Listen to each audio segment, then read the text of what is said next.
박근혜 대통령이요. 근데 세월호 사태해가지고 뭐 최순실의 국정농단이다 이래가지고 탄핵시켜버렸잖아요. 그때 우리가 몰랐어. 밖에서 촛불 집회 막 오만 이렇게 열리고 하니까 국민들이 아 박근혜 대통령 죽을 죄를 졌는 모양이다.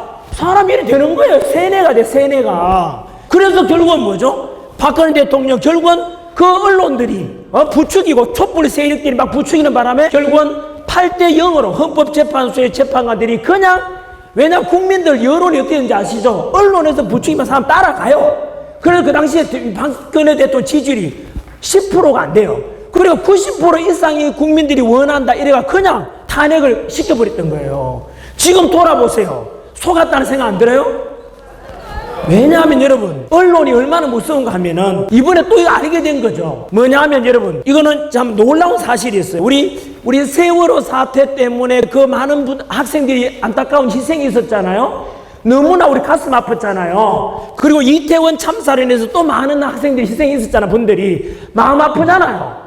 그런데 여러분 그 유가족들도 마찬가지고 당연히 빨리 잊고 싶고 빨리 상처가 안 물길 바라잖아요. 그런데 알다시피 어땠는지 아시죠? 계속 방송해요. 세월호 계속 여마 촛불 그 집회하고 그 다음에 이태원 참사도 마찬가지죠. 돌아가신 분들 너무 가슴 아프니까 가족들은 빨리 잊고 싶잖아요. 계속 방송에 보도하는 거야. 싸우는 모습도 보여주고. 그리고 그뿐만 아니죠. 우리 사드 배치 때도 또 그랬고 그 다음에 광우병 사태 때도 난리였어요. 이명박 정부 때 그때 국론이 분열되고 그 다음에 여러분 후쿠시마 그 원전 오염수 있죠. 그때도 막 있잖아요. 뭐 그래 횟집 문 닫은지 많아요.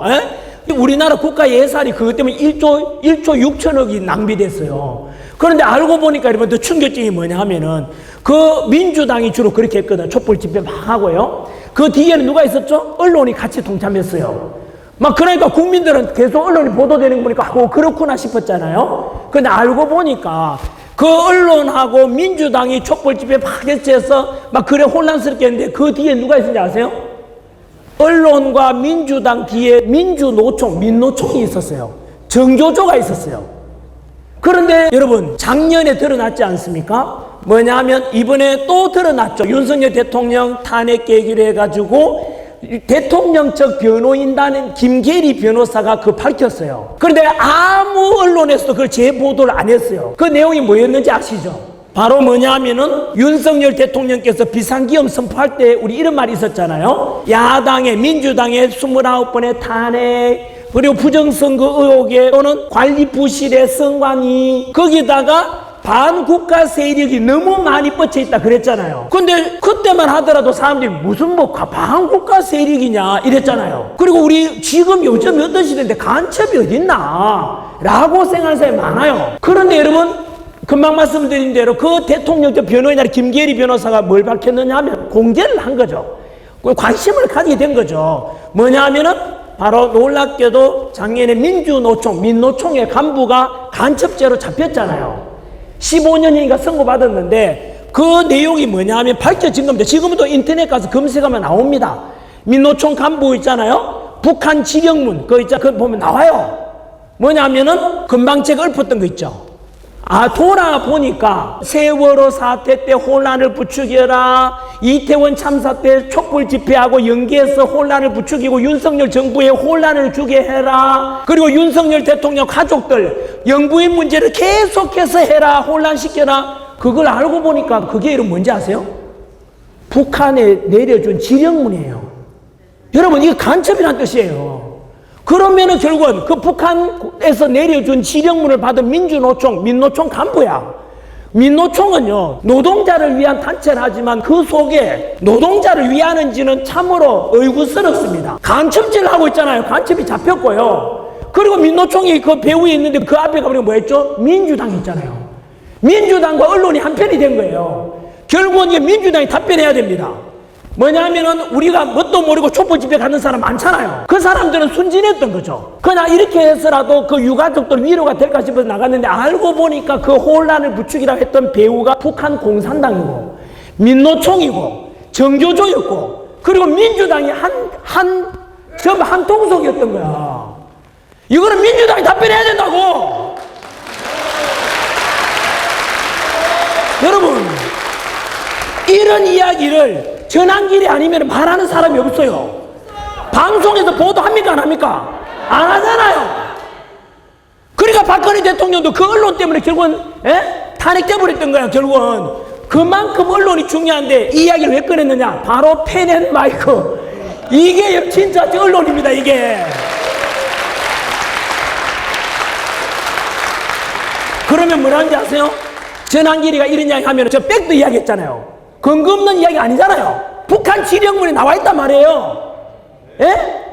그런데 오늘 이렇게 하고 나면은 또 방송국에서 방송 뭐라고 하는지 아세요? 전환길 음모론 제시. 예? 야, 이게 음모론이야? 근거가 있잖아, 임마! 그 다음 전환길 거구 이지랄이에요. 야, 거구라는 것은 폭력성을 동반하는 거예요. 옛날 나치 히틀러 전체주의처럼 유대인 막 잡아가고 이래야 돼요. 전환길이는 폭력을 싫어하고 지금까지 우리 촛불이 아니 그 싫어. 야, 그래도 말 나온 김에 묻고 싶어요. 탄핵 반대쪽에서는 대한민국을 사랑하는 마음에서 태극기 들고 나가잖아요. 우리나라 안보 지켜주는 게 70여 년간 전쟁 없었던 이유가 미국 덕분 아닙니까? 주한미군 감사도 성종이 들잖아요. 태극기 들잖아요.